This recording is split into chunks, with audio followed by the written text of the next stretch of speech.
Hello everyone, this is Pratima. Hope you all are very well.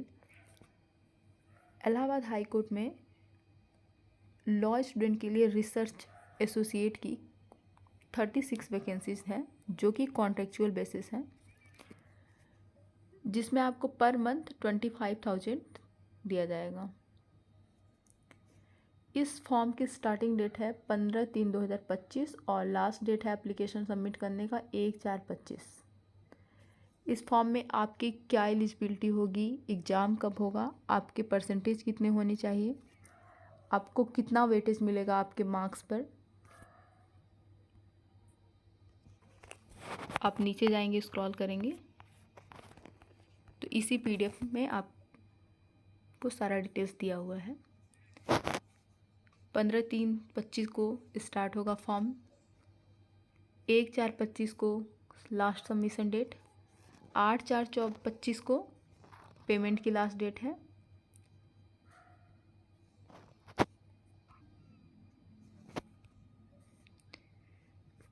इसमें कब क्या क्या होगा उसके सारे डेट वाइज दिए हुए हैं। इसमें आपका एक टेस्ट होगा और आपका इंटरव्यू होगा।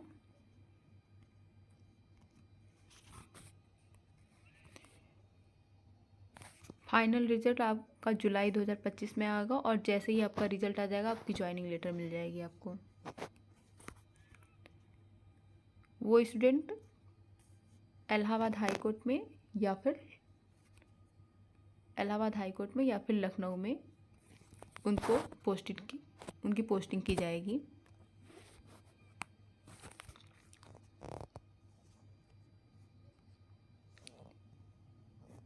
इस फॉर्म को सबमिट करने के लिए आपके 500 रुपये आपको पे करने होंगे।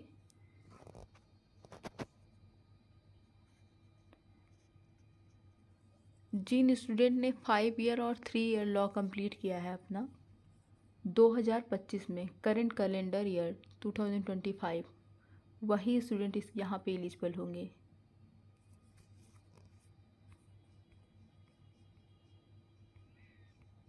Candidate who have appeared in LLB final year examination in 2025 and may be awaiting result also apply, वो भी applicable होंगे।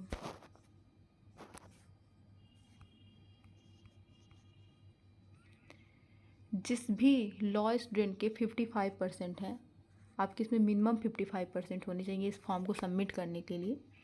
अगर आपके 55% से ज़्यादा है तो आपको उसका वेटेज मिलेगा, लेकिन अगर आपके 55% से लॉ में कम परसेंटेज है तो आप इसकी फॉर्म के लिए एलिजिबल नहीं हैं।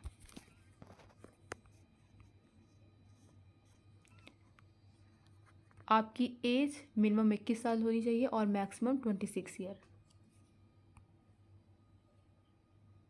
अगर आपकी एज 26 ईयर से ज़्यादा है तो भी आप इस फॉर्म के लिए एलिजिबल नहीं हैं, और 21 ईयर से कम है तो भी आप एलिजिबल नहीं हैं। जिस स्टूडेंट ने प्रीवियस ईयर में अपना लॉ कंप्लीट कर लिया है और उनका अभी रिजल्ट नहीं आया है तो वो भी एलिजिबल नहीं है। आप 2025 में ही आपका लॉ कंप्लीट होना चाहिए, उसके पहले नहीं। मतलब आपका जो पास आउट ईयर होगा वो 24-25 होना चाहिए।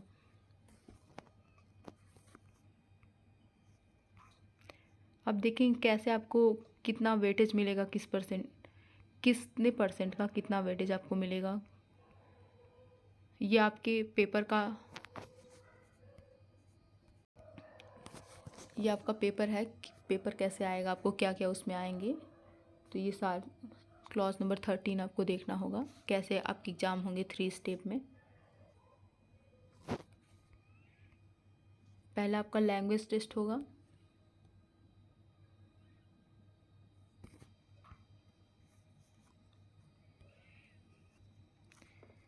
ये आपका वेटेज होंगे पूरे। लैंग्वेज टेस्ट होगा, स्क्रीनिंग टेस्ट होगी 60 मार्क की, 60% परसेंटेज डिवाइड किया गया है कि 20% एटलीस्ट आपको अगर 100 नंबर्स हैं तो उसमें 20% आपके लैंग्वेज का आएगा, 60% आपकी स्क्रीनिंग टेस्ट की होगी और 20% मार्क्स आपको इंटरव्यू के लिए होंगे।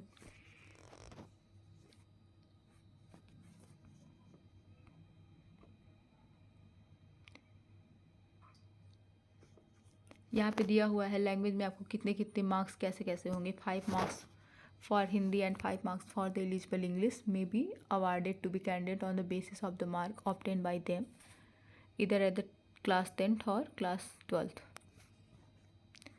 यहाँ पे आपको जो आपके 10th और 12th में जो परसेंटेज है उस पर आपको कुछ वेटेज मिलेगा। अगर आपकी 70 to 80% है, अप टू 80% है तो आपको 1 मार्क्स, अगर आपके 80 से 90% के बीच में है तो 2 मार्क्स, और आपके अगर 90% से ज़्यादा आए थे 10th या हाई स्कूल में तो आपको 5 मार्क्स मिलेंगे। चाहे आपका पेपर का लैंग्वेज उस समय हिंदी रहा हो या फिर इंग्लिश रहा हो, ये मैटर नहीं करता। उसके बाद आपके लॉ की, जो आपने लॉ कंप्लीट किया है उसके भी सेमेस्टर में अगर आपके परसेंटेज ज़्यादा है, यानी कि 55% से ज़्यादा और 60 to 65% के बीच है तो आपको वहाँ पे 1% का बेनिफिट मिलेगा। 65 to 75% है तो आपको 3%,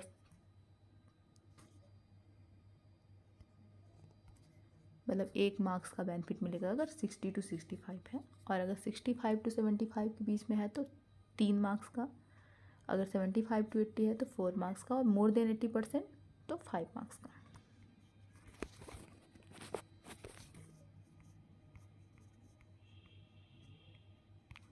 ये 5 ईयर लॉ का था और नीचे यहाँ पे 3 ईयर लॉ के बारे में दिया गया है, सेम वैसे ही है इसमें भी।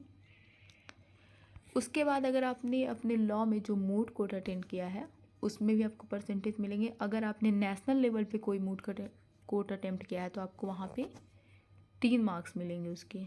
अगर इंटरनेशनल लेवल पे किया है तो 5 मार्क्स मिलेंगे।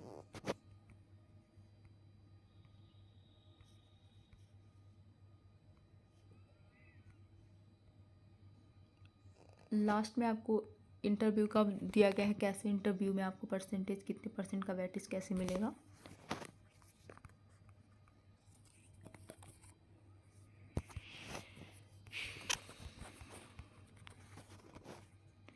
अगर आपको इस फॉर्म में कुछ भी नहीं समझ में आता है तो आप मुझे कमेंट बॉक्स पे कमेंट कर दीजिएगा, मैं आपको बताऊंगी कैसे क्या आपको इस फॉर्म को सबमिट करना है। पूरे फॉर्म को आपको केयरफुली रीड करना है, उसके बाद आप फॉर्म फिल करेंगे। जब आपका फॉर्म का डेट स्टार्ट हो जाएगा उस दिन से आप फॉर्म फिल करना शुरू करेंगे। डिस्क्वालिफिकेशन भी इसमें दिया हुआ है, कैसे कौन कौन सी चीज़ें होंगी तो आप डिस्क्वालीफाई हो जाएंगे। अगर आपकी कोई क्रिमिनल हिस्ट्री है तो आप डिस्क्वालीफाई हो जाएंगे। अगर आपने लॉ जो है आपने 23-24 में कंप्लीट किया है तो वो भी इसके लिए एलिजिबल नहीं होंगे। अगर आप पहले से रिसर्च एसोसिएट की पोस्ट पर क्लर्क ट्रेनी वर्क कर रहे हैं तो भी आप इसमें दोबारा अगेन अप्लाई नहीं कर सकते। तो ये पूरा एप्लीकेशन है लॉ ट्रेनिंग के लिए, पूरा फॉर्म के बारे में बताया गया है कैसे आपको ये फॉर्म सबमिट करना है। अगर आपको कुछ नहीं समझ में आता है तो आप मुझे कमेंट बॉक्स में कमेंट कर दीजिएगा, मैं आपको बताऊंगी कैसे इस फॉर्म को फिल करना है। और ये पीडीएफ मैं अपने टेलीग्राम में शेयर कर दूँगी और मैं ये भी बता दूँगी आपको कि ये पीडीएफ आपको मिलेगी कहाँ पर। ये वैकेंसी का डिटेल्स जो है, मतलब ये पीडीएफ कहाँ पे मिलेगी, तो आपको सर्च करना है इलाहाबाद हाई कोर्ट और स्क्रॉल करना है, नीचे जाना है, आपको क्लिक करना है रिक्रूटमेंट पर। तो जो सबसे पहला इसमें दिख रहा है 25/2/25 की ये पोस्ट आई हुई है, यही है। आप ये पीडीएफ को ओपन कर लेंगे और आपको वैकेंसी का पूरा डिटेल्स आपको मिल जाएगा।